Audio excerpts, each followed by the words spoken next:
ইসরায়েলের প্রধানমন্ত্রী Benjamin Netanyahu কি ইরানের হামলায় মারা গেছেন নাকি বেঁচে আছেন, এই নিয়ে তৈরি হয়েছে ধোঁয়াশা।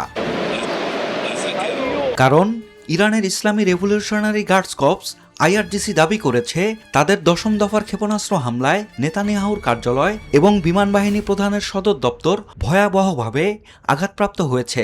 তবে এ নিয়ে ইসরায়েলের পক্ষ থেকে এই প্রতিবেদন পর্যন্ত কোনো প্রতিক্রিয়া বা বক্তব্য দেয়া হয়নি। ইরানের আধা সরকারি সংবাদ সংস্থা তাসনিম নিউজ এক প্রতিবেদনে এসব কথা জানিয়েছে। এতে আরও বলা হয়েছে, ইরানের IRGCর জনসংযোগ বিভাগ এক বিবৃতিতে জানিয়েছে তাদের সশস্ত্র বাহিনী পরিচালিত এই ঝটিকা অভিযানে খাইবার নামক অত্যাধুনিক ক্ষেপণাস্ত্র ব্যবহার করা হয়েছে। বিবৃতিতে আরও দাবি করা হয়েছে লক্ষ্যবস্তুগুলোতে নির্ভুলভাবে আঘাত আনা সম্ভব হয়েছে এবং সেখানে ব্যাপক ক্ষয়ক্ষতি হয়েছে। হামলার পর থেকে ইসরায়েলি প্রধানমন্ত্রীর অবস্থা বা শারীরিক অবস্থা নিয়ে কোনো সুনির্দিষ্ট তথ্য পাওয়া না যাওয়ায় এক রহস্যময় ও অনিশ্চিত পরিস্থিতির সৃষ্টি হয়েছে।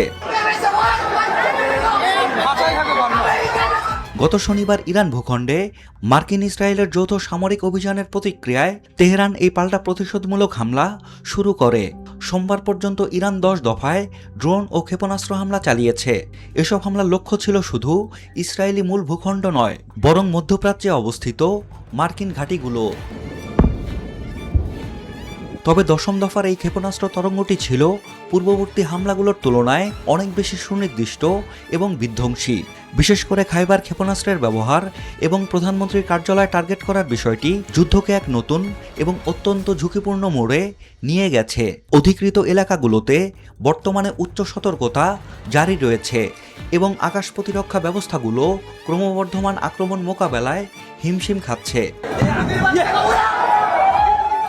সাজ্জাদ শুভ, দেশকাল নিউজ।